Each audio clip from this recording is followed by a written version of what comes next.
keep going. So tell me more Okay. about this. So B, and then it's back to Right. I believe. And then beyond that, I just haven't gotten through that because Okay. I've been spending most of my time trying to learn how to play the intro Okay. and the two different elements and then our old friend um, Yeah. the harmonics too. Yeah. In that I'm trying to remind myself of why why that is, um, Okay. and just um, So because, a couple things there, especially when you're at the seventh fret. Make sure that your finger is right on top of the fret. You were a little behind it. Like you don't put your finger. Yeah.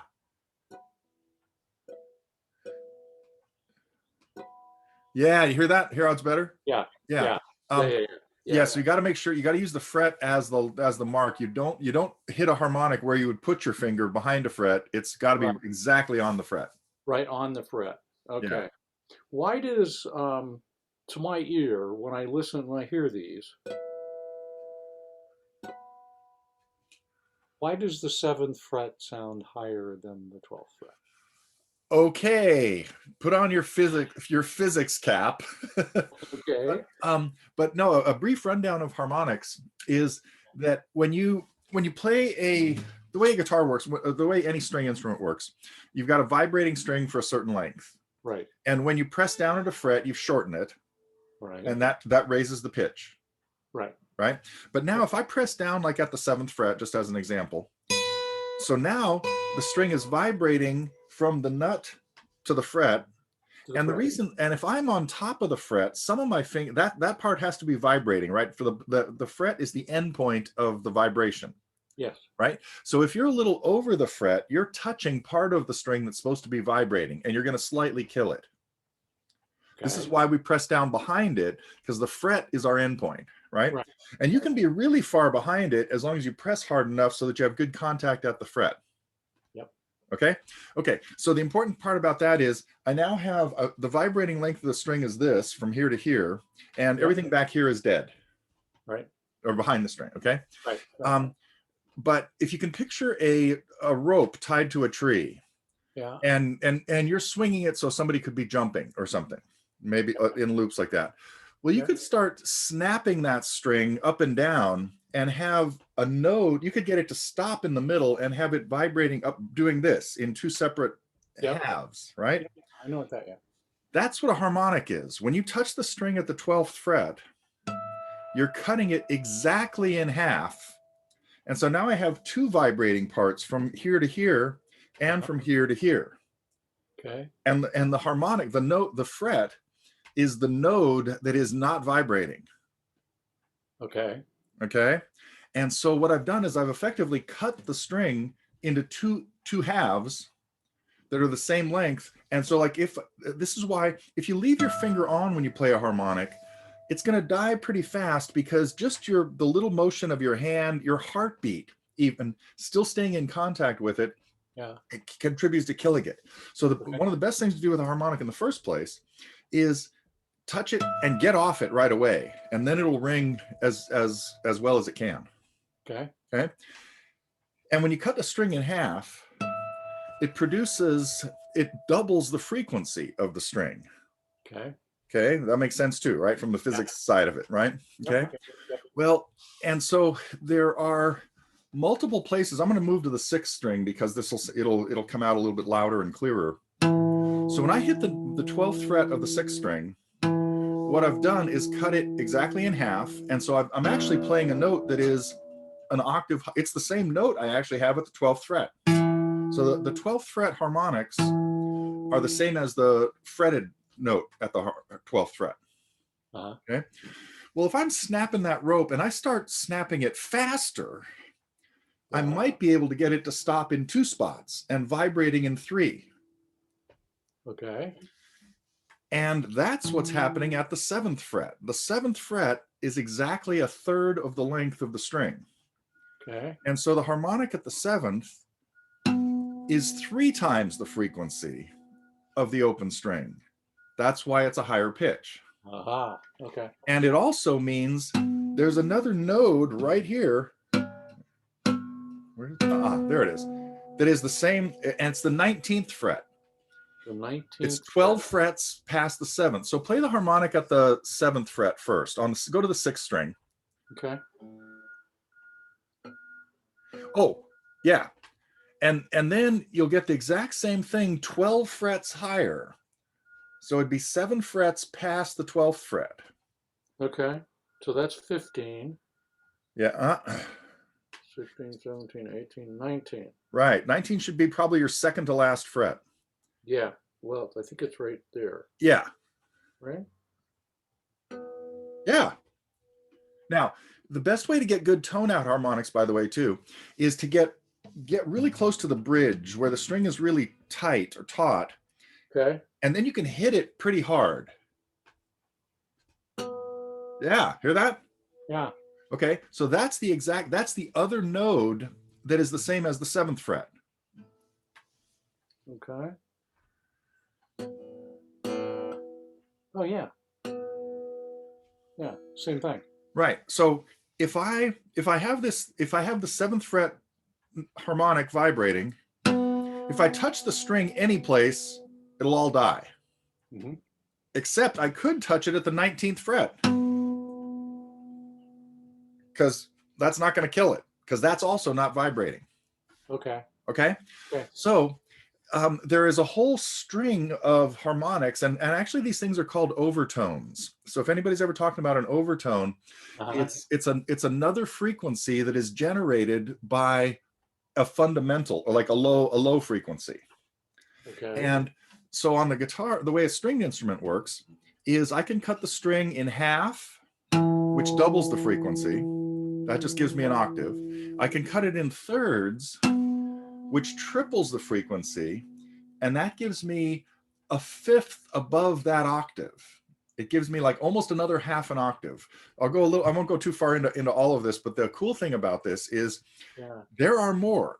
I can come to the 5th fret, which cuts it in quarters, which is cutting a half in half. And that gives me 4 times the frequency, which is another octave. So in other words, this E, I have an octave E here, and then a 2 octave E here at the 5th. Okay. And then I have a B, which would be the 5th in between those 2 E octaves at the 7th fret. Okay. And now if I keep going, so you could read up more on this probably in the Guitar Handbook. Do you have that book? No. Okay. I'll show you it to you in just a second. It's a really good reference book. Actually, let me get it right now, because I have 3 copies here. If you were here, I'd give you one. Okay. Because people keep leaving them here. But it looks like this. And it's probably $25 or something like that. Okay. It's got all kinds of history and biographies and all kinds of theory stuff. Oh, okay. Yeah, I can send you but the guy's name is Ralph Denyer, Denyer, and you can get it from Amazon or any place, I will. Okay. Or you could go down to Barnes and Noble and maybe even get a hard copy. I mean, you can get a hard copy from Amazon. Be a hard time if I can find a Barnes and Noble. Yeah, we've still got a couple around here. Oh, do we? Okay. Yeah. I'm not sure we do. So. Okay, so here's kind of the end of that story, though. Well, it depends on how far I'm going to ramble about this. What happens is each of these overtones is another doubling, tripling, quadrupling of the same frequency. So as I cut the string in smaller parts, it always gets higher because it's now a smaller vibrating piece. Yeah. So you can get a harmonic at the 12th, that's cutting it in half. The 7th is thirds. The 5th is quarters. Okay. Now I can get one now they get a little harder to hear in here, but we can get a lot more. There's one at the 4th fret that cuts it into 5 parts. I mean, yeah, five parts. Okay. And so even this one at the 4th fret is also at the 9th fret. Now, below the 5th fret, they start getting not as good. You're losing tone on them, but they go higher. Now I got all the way to cutting it in 8 parts, like right there. None of those were at frets. They were all like, they Okay. were, but that eventually got me up to a whole nother octave. By the time we get to cutting it 8 times into 8 pieces, we're back to E again. Okay. So here are my 4. Here's my E at the 12th, my E at the 5th, and my E near the 2nd. Yeah. You can barely hear it, but that's Yeah. another. That would be this E that I was playing as a harmonic in between the 2nd and 3rd frets. Right. Okay. Okay. So anyway, so that's why as you go this way on the guitar, you're making the strings shorter, and so Okay. they get higher. But Okay. for practical purposes, people usually mostly, I don't want to say only, because I've got songs that use ones at the 9th in a few spots, but really the 12th, 7th, and 5th are the most useful ones. And Okay. one thing about those notes, the notes at the 12th are Yeah. the same as the pitch at the 12th. Right. So many times, like an E minor chord has these top 3 strings open. So a really nice ending to any song where the chord is E minor is these harmonics at the 12th fret, because that's those same notes. Actually, you've heard songs that open up with this set of harmonics. Sure.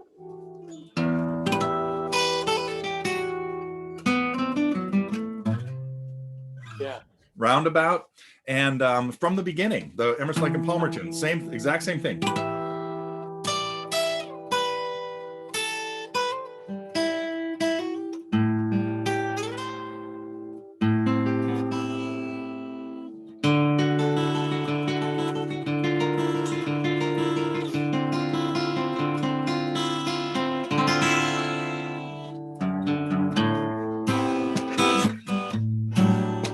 Anyway, Sure.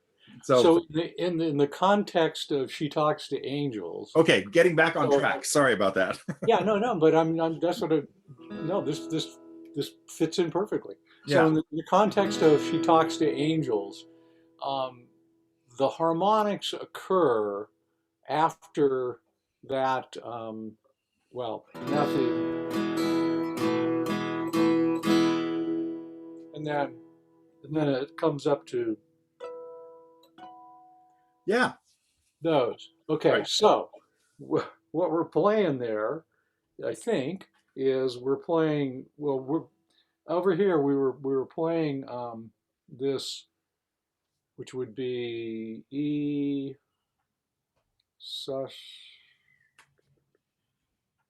Let's see, what is this? What is this chord? So that's E.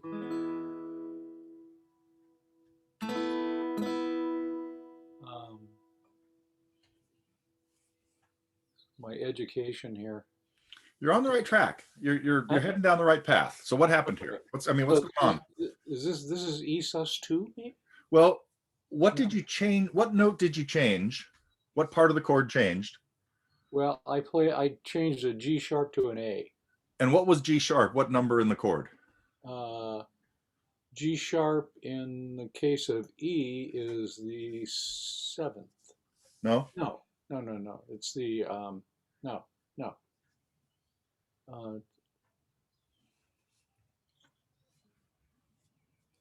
It's a third. Yeah. And The so th- what did we change that third to? What number? we changed that third to the fourth. So it's E suspended. sus 4. Yeah. E That's the sus 4. definition of sus4. Yeah. Okay. Yeah. So we changed that to E sus 4, and the B and the E are part of that chord, Right. So right? obviously E is the root of this chord, Right. and then B is the other note. B is the 5th then. Right. See, so neither of those changed, only the third changed. But the fact that those 2 notes open are part of the chord means that the harmonics at the 12th fret are the same 2 notes. They're B and E. Right. They're the same. Yeah. And Right. then the 7th fret, um, we're playing a I didn't quite finish enough of the story, I don't think, for you to figure out what those notes are. But so I need to tell you one more thing, Okay. and that is, well, so the harmonics at the fifth fret would be the same the same letter names as the 12th. They're just another octave higher, the fifth fret, Okay. right? But the ones at the seventh fret are a fifth higher than the open string. Now, Okay. where on the E string, go to the high E string, Yeah. and if you were to play an E scale coming up that string, what would the fifth note be? If you just go up the E string, 1, 2, 3, 4, 5, I mean the 5 notes of the scale, where would you Right. end up? So we would go, say it would be E, F, Not quite. We got to follow the pattern for a major scale.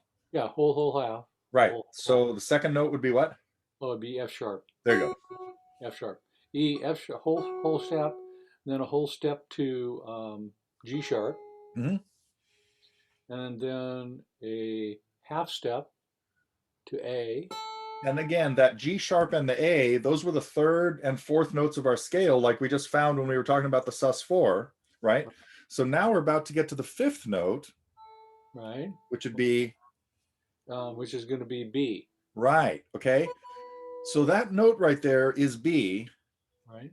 and the harmonic right there is B as well, because the harmonic at the seventh fret is a fifth above the fundamental, the open string. Okay. So play the note B right there, the real note, and now play the harmonic right there. Yeah. It's an octave higher, but it's the Octave same higher, note. yeah, it's the same time. Okay. Yeah. So the notes at the seventh fret, the harmonics at the seventh fret, are Yeah. basically the same as the notes at the seventh fret, but they're an octave higher. Okay. Okay. So when you play those two notes at the seventh fret as harmonics, the one on the first string is B, which we know is one of the notes in our chord. Right. And what do you have then on the second string at the second fret? Well, in the second string, you would have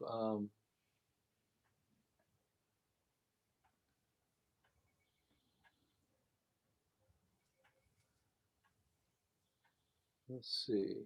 Your reference point here should be the fifth fret of the Yeah. second string. What note is that? Okay, that's E. Good. That's E. So That's that E. makes the seventh fret what? F. Not quite. F sharp. F sharp.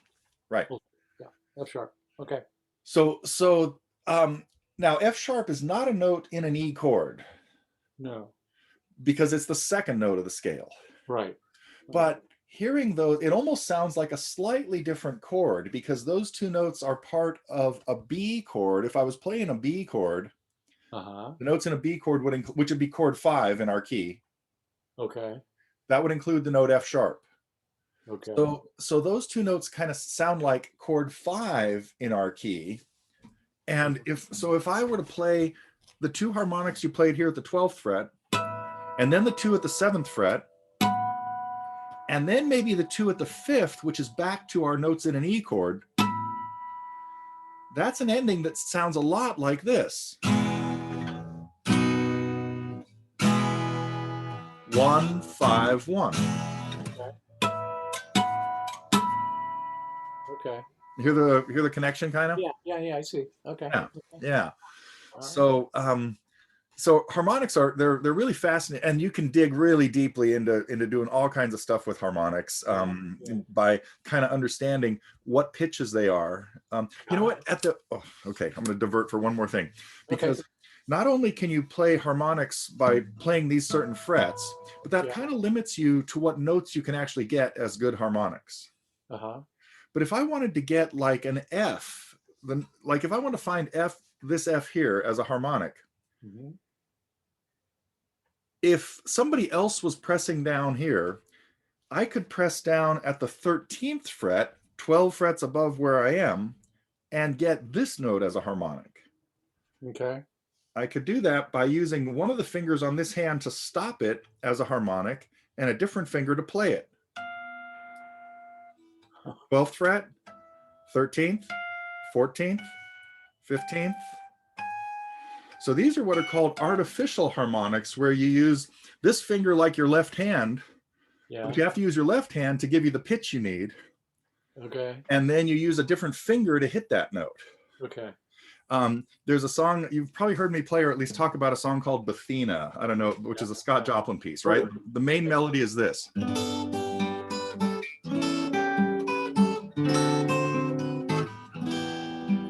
Well, it opens up. Well, my arrangement of it opens up with a very difficult passage, playing that little melody. The way Joplin opened it with the piano was just this theme.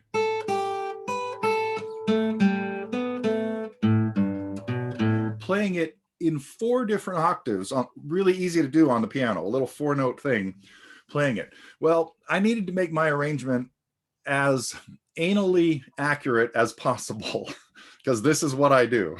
Yeah. And so I play the first to get to and right there I played it in 3 octaves. If I wanted to play it in 4, it would have to start up here, then come down here. And I decided, I'm just going to do the whole thing as harmonics.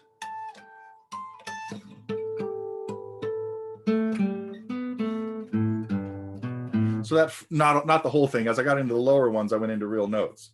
But I played the first set using artificial harmonics, going from an A to where. So I pressed down at the 5th fret here and the 17th fret here for the harmonic. Right. Moved down to the 3rd fret here and down 2 frets here, up to the 7th fret here, and back to the 5th. So that was all done with my right hand, while this was just fretting notes, but I was playing them here. Okay. Then the second time through, all those notes are available as normal harmonics. 7th fret here, 12th here, 12th here, and back to the 7th there. Okay. So those are all notes that are, that you can find at the real pitches. Sure. But Sure. And in every, the physics is always the same. You're doing the relative length of the string into the appropriate division right, for that. right. Yeah.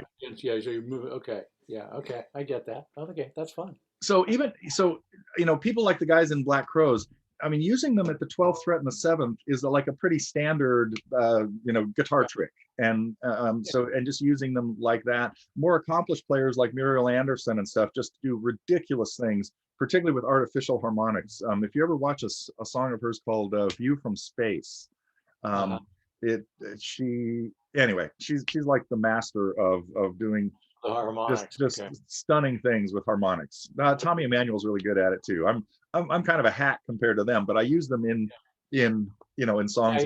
Yeah. Okay. Yeah. Well, in the Black Crows, it comes up in the intro, and then later in the song. Right. Later in the song, it comes back to the same 2. It uses the same 2. Yeah. But I think he's in the open E tuning, and so actually he's playing more strings. Exactly. So see, those 2 strings aren't different in an open E, the top 2 strings, but the 3rd string is, right? It's a whole step. It's a half step higher. It's tuned up to G sharp. And that means that when he hits those harmonics, he can hit all 3 of those strings. Actually, he could hit all 6 strings. Yeah. And at the 12th fret, you'd have a whole E chord. Yeah. And at the 7th fret, you'd have a whole B chord. Matter of fact, like this guitar, my Hawaiian guitar is in an open G tuning. Okay. Right. So if I strum it open, I've got a G chord. But I could play all the harmonics. I got to do it laying down, but I could do all the harmonics. I could play the 12th fret and get that. I could play the 7th fret and get a D chord. Okay. And at the 5th fret, so that was G. That was 1 5 1. 12th fret, 7th fret, 5th fret. Okay. So obviously the same thing works in open E. And interestingly, yesterday I was working with a student, with Ed, in a song that is in open A, and A and G have they're like D and E. They're the same tuning, just a different level. I mean, the same tuning, meaning the same arrangement of notes of the chord. Okay. And so when we go into open E, you basically tune the 3 strings that you would fret for an E chord up to those pitches. Right. So you have exactly as if you had an E chord on with nothing on, right? Right. And then, but you can get, again, the D tuning is the same relationship, but you tune 4 strings down to get that same arrangement of notes. Okay. Okay. So okay. So in open E, I mean, so if I'm in standard tuning here, I could just simply look at my fingers there and know how to tune this to open E. Just Right. simply tuning um, the A string, the D string, and the G string Exactly. Yeah. appropriately, right? Which Yeah. would bring them all up if I did it that way. Or if I was going to tune down to D, I would Right. tune. This is not as obvious how you would do this, because that doesn't help you what you're doing right there. You're not Oh, tuning those does it? strings up. So here's my rule on tuning. Okay. And so I only use D and G Uh-huh. because both of those you tune down to. Okay. But songs all the time are in E and A. Matter of fact, I have a lesson on Little Martha, the Allman Brothers tune, is Uh-huh. another one that they play in, which has the melody something like I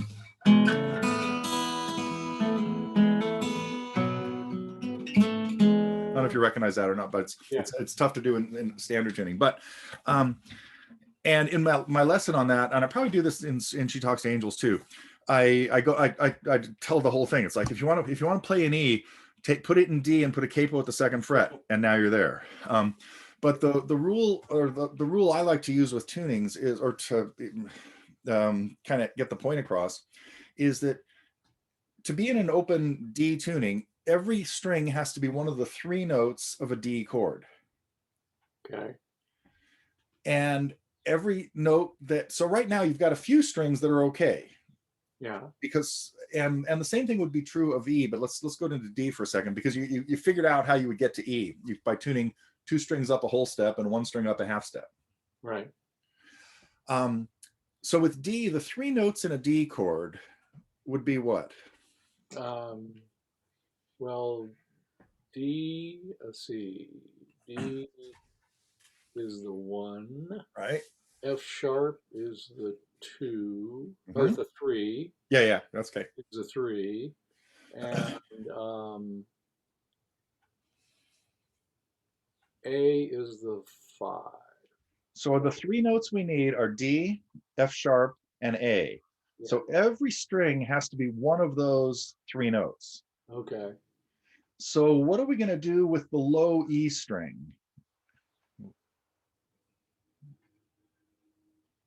Well, we could tune it down Okay, to what? to D. That's exactly what you do. The E string goes down to D. So the E Okay. string goes down a whole step. Okay. What are we going to do with the A string? We're going to leave it. Perfect. What are we going to do with the D string? The D string, we're going to leave it. Yeah, okay, so those 2 are fine. Right. The G string. We're going to tune that down to F sharp. So we're going to take that down a half step. Down a half step. Right. The B string. We're going to tune it down to A. Down a whole step to A. Right. And then the high E string.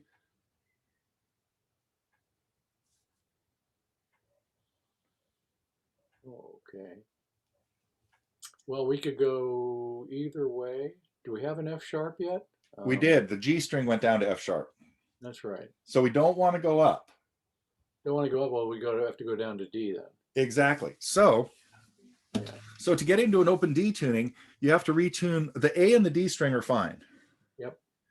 And if you think about the geography kind of an E chord, I would take these 2 strings up a whole step, and this string up a half step. Right. Well, if I start taking the open strings down a whole step, that's the equivalent of matching them with these 2 that are 2 frets higher. Right. Okay. So that's what happens, is these 3 strings to get into D go down a whole step to equate them with, it's like bringing these 2 down. Okay. And then the G string has to go down a half step to get to F sharp. So I take this down to D. I bring the G down to F sharp, the B down to A,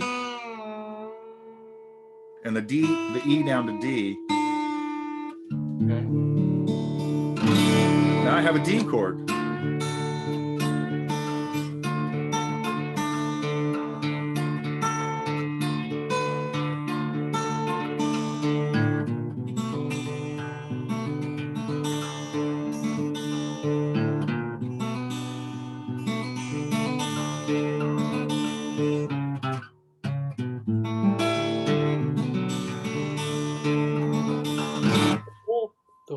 purpose of these exercises where you're tuning it to an open, like an open E or D or whatever it happens to be?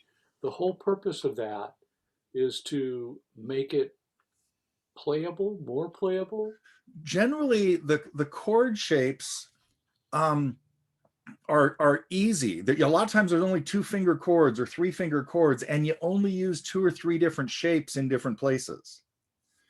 You rarely, now there are people like Alex DeGrassi and my friend Doug Young who go into exotic tunings and playing, and Lawrence Juber, who, you know, do really, really complicated stuff in open tunings. But like Joni Mitchell is a good example of somebody who did a lot of songs in open tunings because she actually had problems fretting the guitar, and even like like arthritic problems when she was young. And so she couldn't do a lot of really stretchy or technical things with her. So she found that open tunings let her play some easy chords.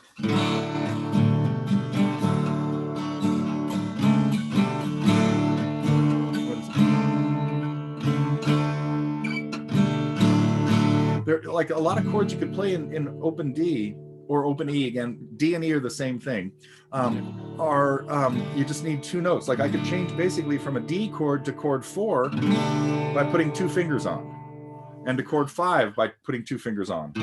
Oops, what would it be?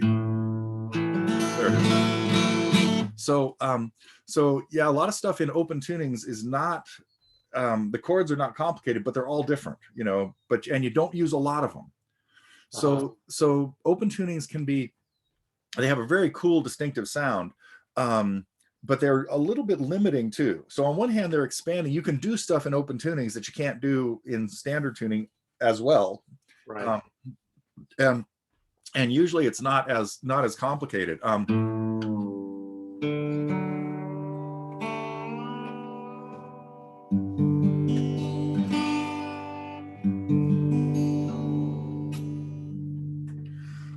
A lot of Hawaiian stuff is in an open G tuning, and the Hawaiians had no like formal instruction on the guitar, but they heard melodies being played on guitars by Spanish, Mexican cowboys that were helping them deal with cattle in the early 1800s.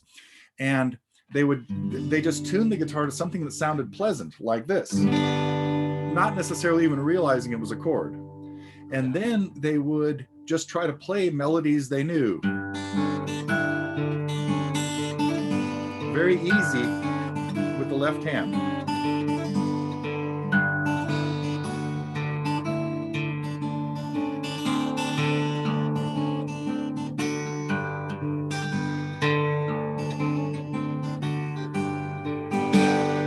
You know, I was never doing more than one thing at one note at a time down here.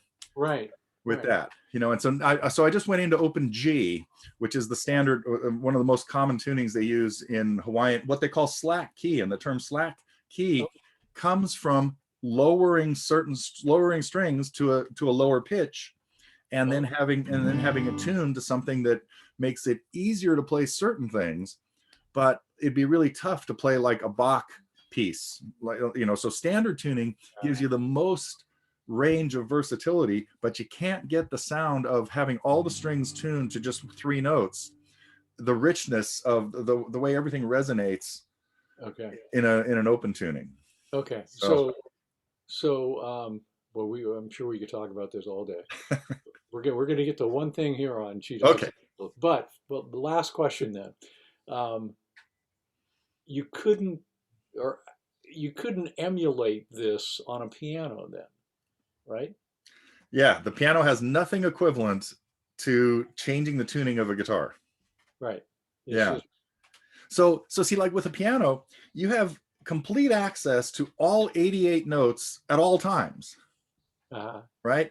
And the guitar is really different in a lot of that respect, because I can only play 6 notes at a time, you know. Right. And in standard tuning, I use my left hand to decide what 6 notes are available, like now, you know, or at any given time.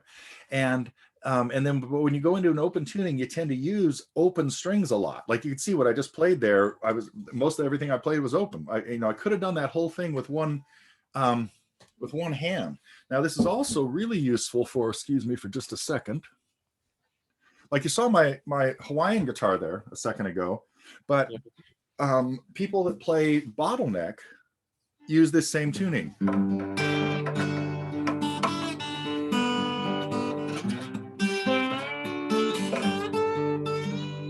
I basically have one finger, you know, and I can only play notes at the same fret or one string at a time, you know.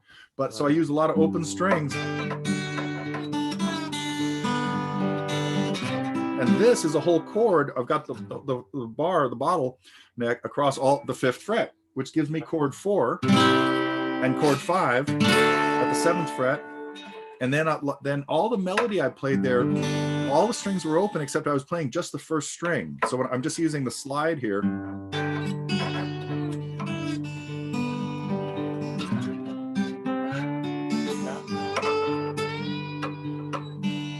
So that's a song by Leo Kottke called Sailor's Grave on the Prairie that happens to be in that tuning. Very convenient, you know? Well, here we go. Okay, so back to your song. Sorry to again hijack this. Well, no, that was that's all great. Okay. All these little theory things are wonderfully educational and entertaining for me, so I Good. enjoy that. So in She Talks to Angels in the intro in standard tuning, Yeah. there are three different runs Okay. that are played, and and of those, that's what I've been working on is trying to get just from a timing standpoint, they're all interesting, Okay. and all. So I'll try and play the let me see if I can play the first one here and So did I have tablature for this, for how to play the intro in standard tuning? yep. Okay, let me dig it up real quick. Hang on, it'll just take a second. Oh, there it is. Yeah, there's four pages, and the standard tuning is only the first page. Got it. Okay. Oh yeah.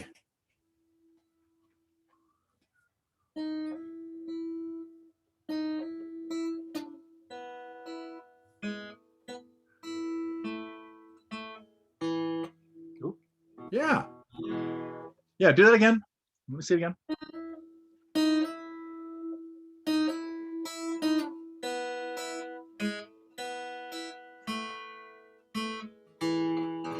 Good. And you definitely want to, that was a good choice on the fingers. Make sure to play that last note with your 3rd finger so you've got the E chord ready. Yeah. Right?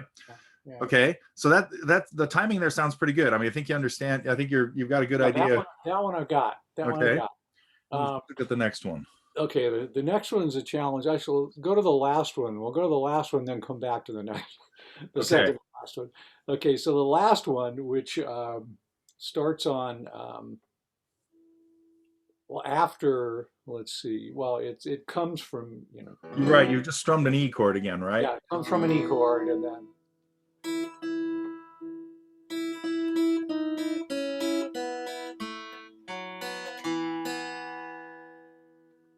so Yeah. basically on the and it's. Oh,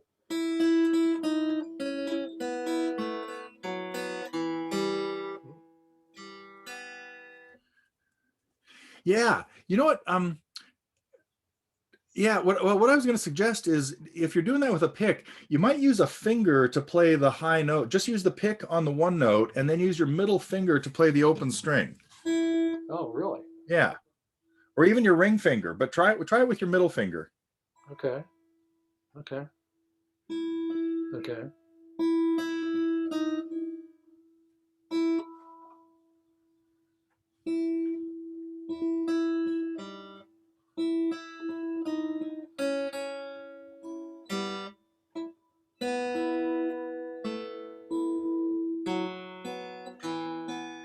Now see, that made it easier to find that open 2nd string when you needed it, It did. you Yeah. know? Yeah. Yeah. Okay.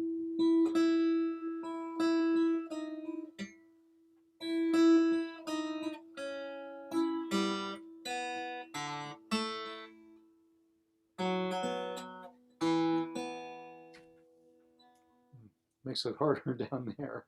Um, I have to got to sort of reorient myself here.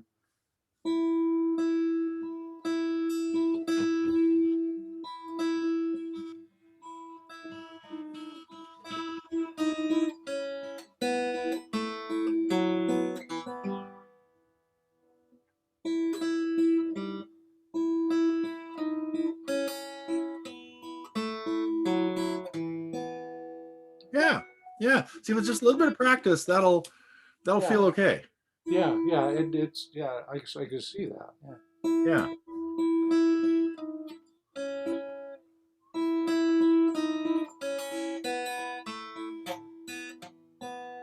Okay, yeah, I can work through that one. Okay, Yeah.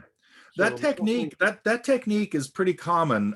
We call it hybrid picking, where you've got a pick in your hand, but you're using these two fingers many times for some finger picking type stuff. okay, okay, Um, okay, and that so I guess that after I get used to that, I can probably get the timing correct. yeah, Uh, I mean, it's a steady flow of 16, right? They're all equal yeah, oh, notes. 16th notes. Yeah. Right. So Yeah. okay, all right. It's the middle one that's interesting.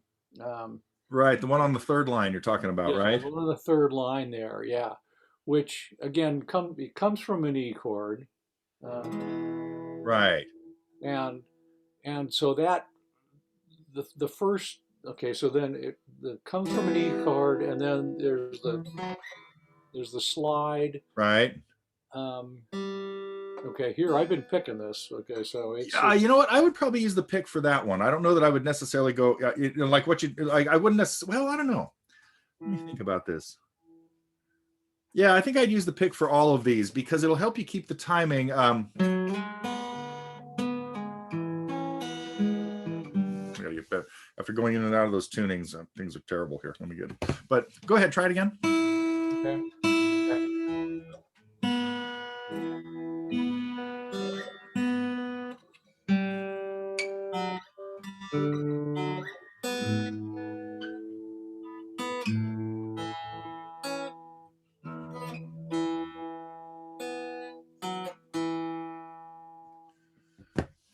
Okay. Yeah.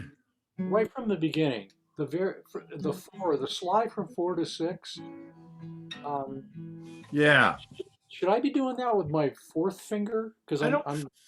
You I know. kind of got to make a travel back here to this one, but Yeah. You know what I think I would do? No, I think what would be better is that slide would be better to do with your third finger, like you probably did. yeah, But then you do want to do that next pull off with your fourth finger. So after you've done the slide there with your third, you've got an open note, jump all the way back and get the ready to do that pull off from 4 to 1 with your little finger. right Right, here, right.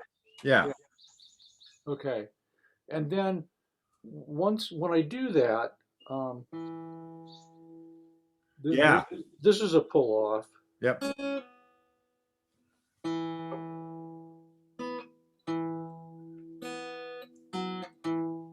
Yeah, that second pull off. Well, so once you've done the first pull off and you put down the E here, then you Yeah, get the pull off on the second string, right? right, And I would probably, and then you have the same pull off from 4 to 1 right, coming up.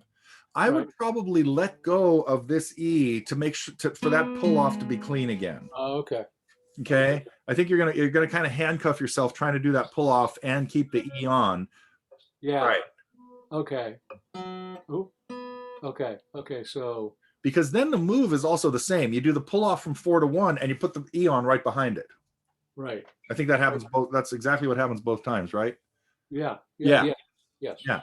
Now those are both they're different timings, right? Oh no, they both start on beats. So as far as like downs and ups go, Yeah.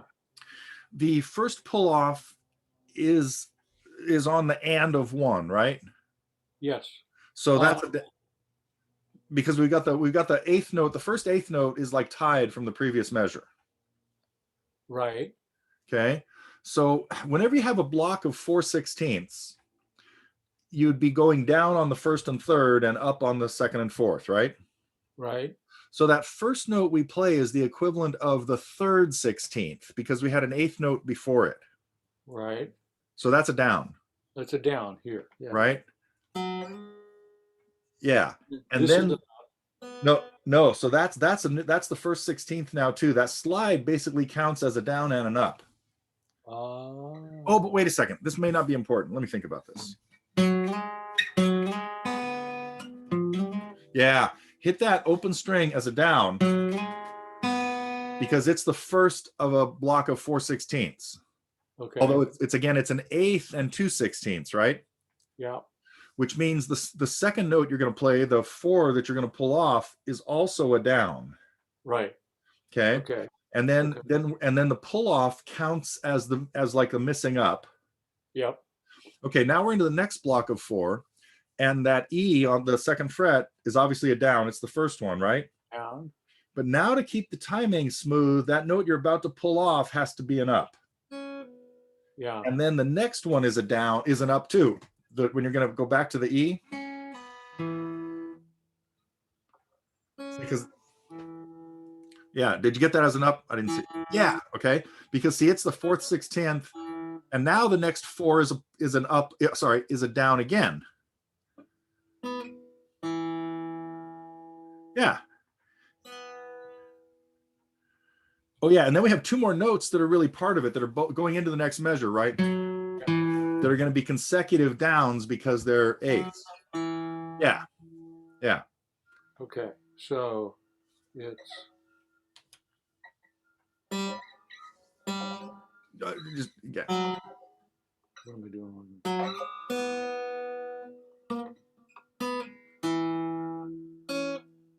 That has to be an up. That's the one tricky one.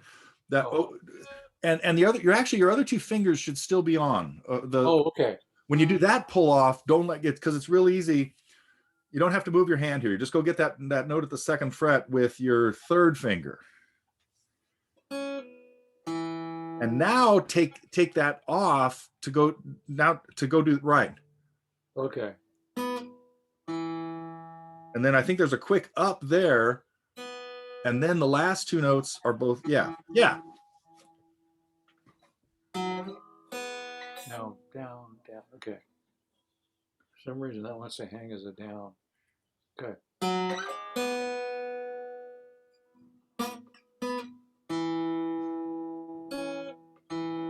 That.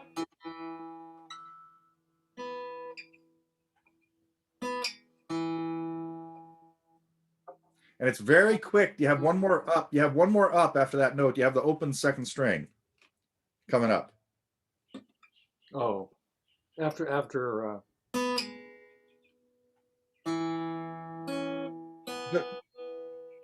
just open, right? Yeah. Oh, that was it. See, that's how quick that is. Yeah. Yeah. Yeah. So there are a total, by my count from just now, there are a total of 3 ups in there, and everything else is down. Right. Okay. So it's. Let me double check that.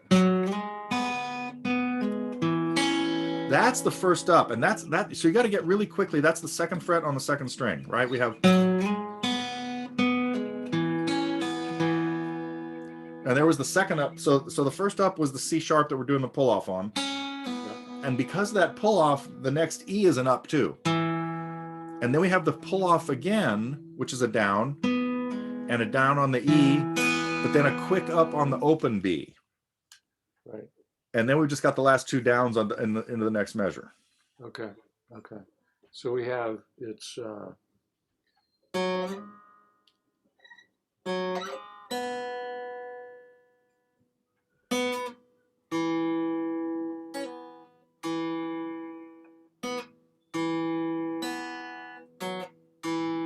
Yeah, yeah. So that was all the right. Now the timing wasn't crisp enough for it to sound. So since I got this recorder running, let me play that for you. Although I probably did it in lesson 2.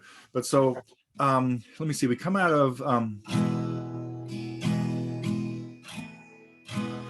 so 1, 1, and so here would be I'm gonna be tapping the 8th notes.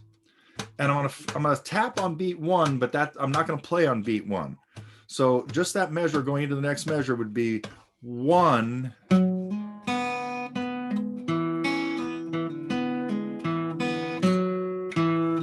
me do that a whole lot slower, but that was the right timing. Okay. So if I'm counting the 8th notes now like this, 1 and 2 and 3 and 4, it'd be 1, 2,